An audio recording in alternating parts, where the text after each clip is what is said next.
Hi, this is Tom Kibbe. My experience in native planting started when my homeowners association applied native planting when it finished its stormwater basin construction, which you see behind me. This was performed under the procedures of our local sewer district in St. Louis County called MSD. While the MSD process has good points, the following is a recommendation for improvements for directing construction of new stormwater basins. This plan was developed with a little research on my part and by consulting local experts who use native planting in their work in ecologic restoration. I would like to submit this for consideration as a recommended landscaping plan for stormwater basins using plants native to the St. Louis area.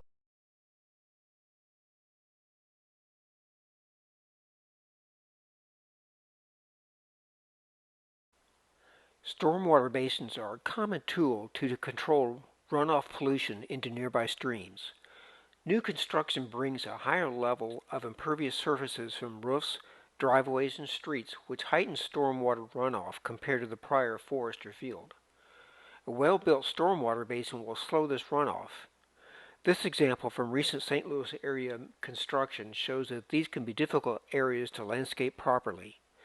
Typical best management practice defines that certain water-loving plants are used in the bottom of the basins. However, since the slopes above the basins are dry and rocky, this requires an entirely different approach to plant choices. I come to this topic through my own experience with our home that was in a development of new homes in St. Louis County. When we first moved in, the common ground had been designated as a future stormwater basin. The picture here shows the basin mid-construction. My initial efforts to encourage the developer to use native planting in this area was met with skepticism and administrative barriers. Part of the difficulty was that this installation was controlled by the developer in the lower sewer district called MSD, not the new homeowners or their HOA. Initially, the developer retained a civil engineer to draft a plan for the basin. This engineer relied on the MSD default plans for the stormwater basin to be planted with fescue, as you can see from the highlighted text on the initial drawings. These drawings were submitted to MSD and accepted for construction before there were any homeowners. By the time of final development, the stormwater basin looked like this, with water-loving plants installed in the rain garden under mulch, but the remainder of the basin is bare dirt.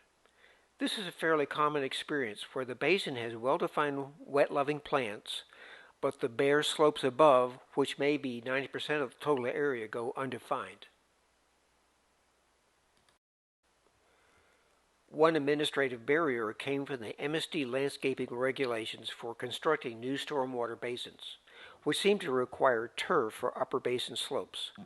Through research, I found that the only real requirement MSD had was that, quote, dry basins be appropriately vegetated, close quotes. Many guidelines nationally are copied from the Maryland Stormwater Design Manual, which at one time specified fescue turf on upper slopes, but no longer requires this.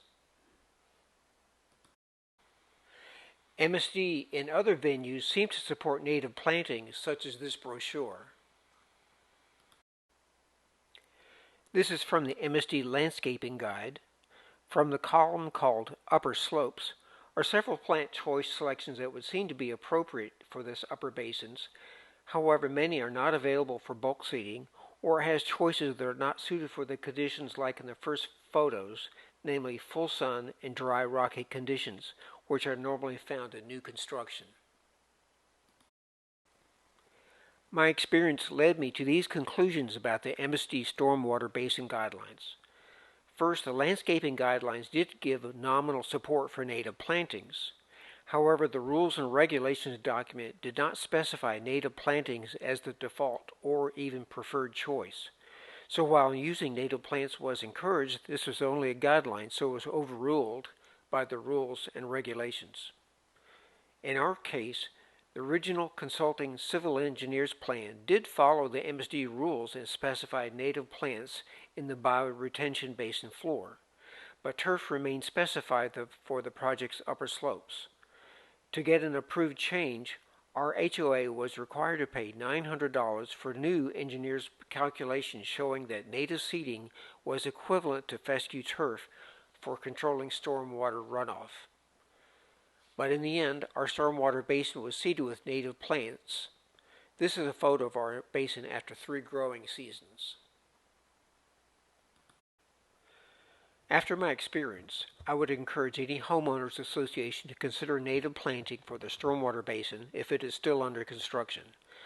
Numerous advantages include: 1. Lower cost to install when you compare native seeds versus turf.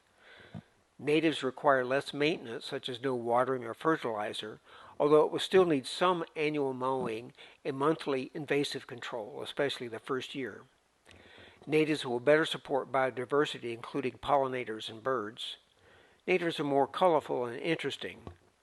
And turf such as tall fescue will suppress future native plants, so any turf that's installed must be removed before any future change to natives. In essence, it is easier to change from native to turf than it is to change from turf to native. Also, native plantings will require less mowing, which is obviously less costly and less pollution, but it's also safer, as illustrated by this news article of a mowing fatality.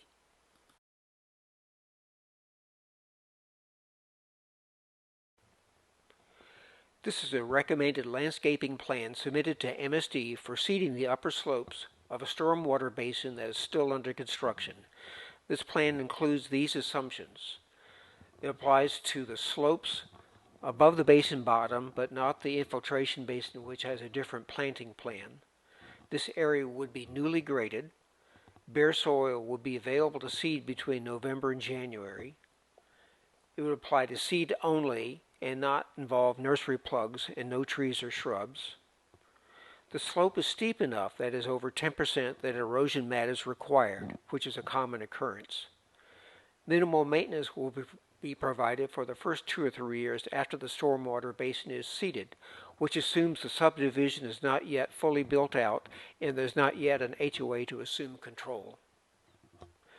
It also assumes mowing is performed every month the first year to control weeds and less frequently the following years.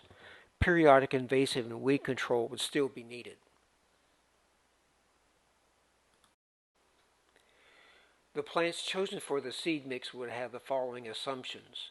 They'd be locally sourced from the lower Midwest of Missouri or Illinois.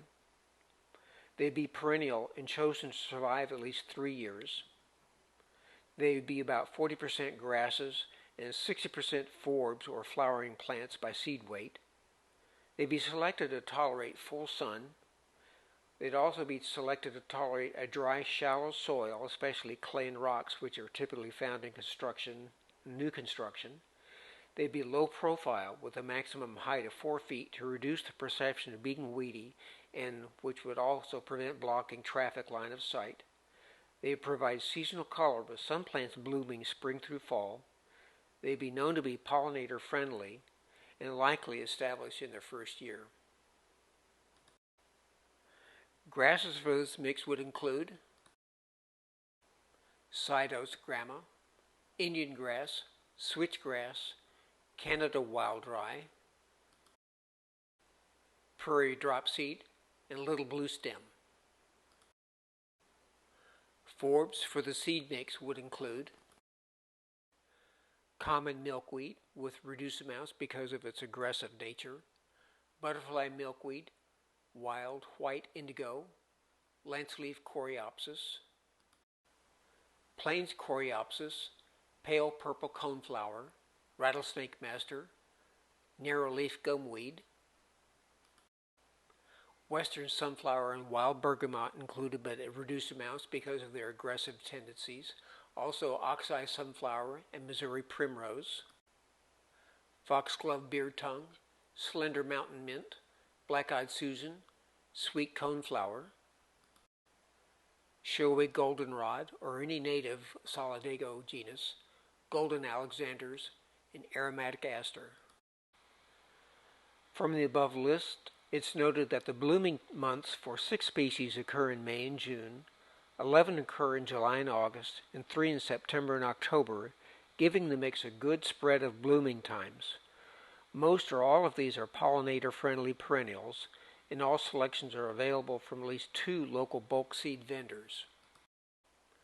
In summary, I recommend that MSD update the rules and regulations so that native plants are included as their preferred or default plant choice for upper slopes of the stormwater basins.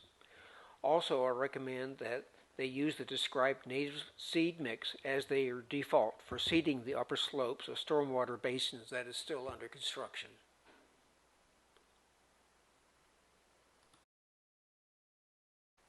Thank you for this opportunity.